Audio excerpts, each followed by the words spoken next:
আসসালামু আলাইকুম।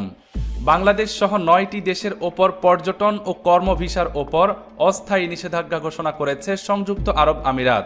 ২০২৬ সালের জানুয়ারি থেকে কার্যকর হবে এই নির্দেশনা। শ্রমিক, পর্যটক এবং ব্যবসায়িক উদ্দেশ্যে প্রবেশ করতে ইচ্ছুক এই ৯ দেশের নাগরিকরা এই নিষেধাজ্ঞার আওতায় থাকবেন। সংযুক্ত আরব আমিরাতে ভ্রমণ, কাজ বা ব্যবসায়িক উদ্দেশ্যে প্রবেশ করতে ইচ্ছুক বিদেশি নাগরিকদের জন্য ভিসা একটি অপরিহার্য নথি। যদিও বেশিরভাগ নাগরিক সংযুক্ত আরব আমিরাতের পর্যটন ভিসা বা সংযুক্ত আরব আমিরাতের কাজের ভিসার জন্যই আবেদন করেন, তবে এবার বেশ কিছু দেশের ওপর বিধিনিষেধ আরোপ করল আমিরাত।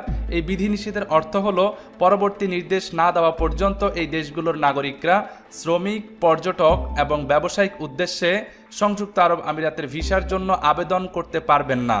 দেশটির অভিবাসন বিজ্ঞপ্তি অনুযায়ী নিষেধাজ্ঞার আওতায় থাকা দেশগুলো হলো Afghanistan, Libya, Yemen, Somalia, Lebanon, Bangladesh, Cameroon, Sudan এবং উগান্ডা।